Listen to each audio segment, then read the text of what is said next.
നമസ്കാരം, മലയാളി വാർത്തയിലേക്ക് സ്വാഗതം.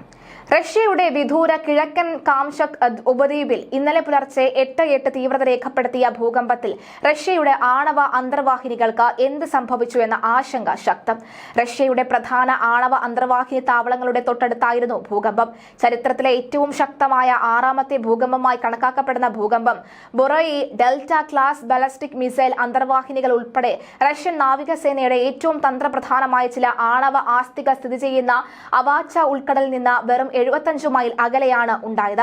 മരണങ്ങളോ ഗുരുതരമായ പരിക്കുകളോ റിപ്പോർട്ട് ചെയ്തിട്ടില്ല. അത് ആശ്വാസം.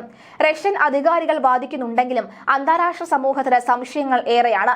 റഷ്യയിൽ അതിശക്തമായ ഭൂചലനം ഉണ്ടായതിന് പിന്നാലെ ജപ്പാൻ റഷ്യ തീരങ്ങളിൽ സുനാമി ആഞ്ഞടിച്ചു. തുടർന്ന് തീരപ്രദേശങ്ങളിൽ നിന്ന് ആളുകളെ ഒഴിപ്പിച്ചു. അമേരിക്കയിലും സുനാമി മുന്നറിയിപ്പ് ഉണ്ടായിരുന്നു. അമേരിക്കയിലെ തീരങ്ങളിലും ജാഗ്രത നിർദ്ദേശം നൽകി. ജപ്പാനിൽ 2 ഇടങ്ങളിലായി തീരത്ത് വലിയ തിരമാലകൾ ആഞ്ഞടിച്ചു. ഫുക്കുഷിമ ആണവ നിലയം ഒഴിപ്പിച്ചു. ഇവിടത്തെ വൈദ്യുത ബന്ധം പൂർണ്ണമായി നിലച്ചിരിക്കുകയാണ് എന്നാണ് ലഭിക്കുന്ന വിവരം. റഷ്യൻ വലിയ കെട്ടിടങ്ങൾ തകർന്നു വീഴുന്നതിന്റെ ദൃശ്യങ്ങൾ പുറത്തുവന്നു. ഒരു കിൻഡർ ഗാർഡൻ പൂർണ്ണമായി തകർന്നതിനെ തുടർന്ന് ഒരു കുട്ടിയെ കാണാതായതായി വിവരമുണ്ട്. ജപ്പാന്റെ വടക്ക് കിഴക്കൻ തീരത്ത് 3 മീറ്റർ ഉയരത്തിൽ തിരമാലകൾ ആഞ്ഞടിച്ചതായി ജപ്പാൻ കാലാവസ്ഥാ ഏജൻസി അറിയിച്ചു. റഷ്യയിൽ റെക്ടർ സ്കെയിലിൽ 8.7 തീവ്രത രേഖപ്പെടുത്തിയ ഭൂചലനമാണ് അനുഭവപ്പെട്ടത്. റഷ്യയുടെ കിഴക്കൻ തീരത്താണ് ഭൂചലനം ഉണ്ടായത്. റഷ്യയിലെ കാംചത്ക ഉപദ്വീപിലെ പെട്രോപ്ലാവോസ്കയിൽ നിന്നാണ് ഏകദേശം 136 കിലോമീറ്റർ കിഴക്കായിട്ട് ഭൂചലനത്തിന്റെ പ്രഭവ കേന്ദ്രം അനുഭവപ്പെട്ടത്. 2011 ഫുക്കുഷിമ ആണവ ദുരന്തം വീണ്ടും ഓർമ്മിച്ചുകൊണ്ട് റഷ്യയുടെ കിഴക്കൻ തീരത്തുണ്ടായ 8.7 തീവ്രത രേഖപ്പെടുത്തിയ ഭൂകമ്പം പസഫിക് മേഖലയിൽ പ്രത്യേകിച്ചും ജപ്പാനിൽ വലിയ ആശങ്കയായിരുന്നു ഉണ്ടാക്കിയത്. ഫുക്കുഷിമ ഡായിച്ചി ആണവ നിലയത്തിലെ എല്ലാ ജീവനക്കാരെയും ഒഴിപ്പിച്ചതായി പ്ലാന്റ് ഓപ്പറേഷൻ വിഭാഗം അറിയിച്ചിട്ടുണ്ടായിരുന്നു. പ്ലാന്റിൽ അസാധാരണ സാഹചര്യം ഒന്നും കണ്ടിട്ടില്ല എന്നും അവർ വ്യക്തമാക്കി.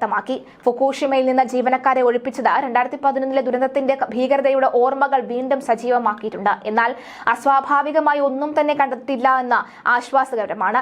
ജപ്പാൻ പോലെയുള്ള രാജ്യങ്ങൾക്ക് ഇത്തരം പ്രകൃതി ദുരന്തങ്ങളെ നേരിടാൻ സുസജ്ജമായ സംവിധാനങ്ങൾ ഉണ്ടെന്നതും ശ്രദ്ധേയമാണ്. മാത്രമല്ല, ചൈനയിലും മുന്നറിയിപ്പുകളുണ്ട്. ഈ സാഹചര്യത്തിലാണ് റഷ്യയിലെ അന്തർവാഹിനികളുടെ സുരക്ഷ അടക്കം ചർച്ചയാകുന്നത്. റഷ്യയിലെ കംചത്ക ഉപദ്വീപിനടുത്ത് നിന്ന് ഉത്ഭവിച്ച ശക്തമായ ഭൂകമ്പമാണ് ജപ്പാന്റെ വടക്ക് കിഴക്കൻ മേഖലയിൽ പ്രത്യേകിച്ച് ഫുക്കുഷിമ വലിയ ആശങ്ക ഉണ്ടാക്കിയത്. 2011 ദുരന്തത്തിന്റെ മുറിവുകൾ ഇപ്പോഴും ഉണങ്ങാതെ കിടക്കുന്നതിനിടയിലാണ് ഈ മേഖലയിൽ സുരക്ഷാ നടപടികൾ ശക്തമാക്കിയത്. 2011 മാർച്ചിൽ ജപ്പാനിലെ ഈ ഹോൻഷു ദ്വീപിന്റെ വടക്ക് കിഴക്കൻ മേഖലയായ ടൊഹാഗുവിൽ പ്രാദേശിക സമയം ഉച്ചയ്ക്ക് 2:46 റെക്ടർ സ്കെയിലിൽ 9 രേഖപ്പെടുത്തിയ ഭൂകമ്പമാണ് ഫുക്കുഷിമ ദുരന്തത്തിന് വഴിയൊരുക്കിയത്. ഓഷിഗായിലിരുന്നു പ്രഭവ കേന്ദ്രം. ലോകത്തിലെ 4ാമത്തെ വലിയ ഭൂകമ്പമായിരുന്നു അത്. പിന്നാലെ 33 അടി വരെ ഉയരമുള്ള കൂറ്റൻ സുനാമി തിരകൾ മണിക്കൂറിൽ 800 കിലോമീറ്റർ വേഗതയിൽ തീരത്തേക്ക് ആഞ്ഞടിച്ചു.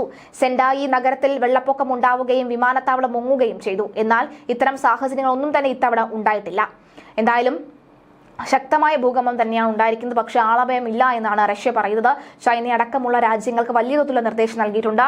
പലരെയും പല ഭാഗങ്ങളിൽ നിന്ന് മാറ്റിപ്പാർപ്പിച്ചിട്ടുണ്ട് എന്നാണ് വിവരങ്ങൾ പുറത്തുവരുന്നത്.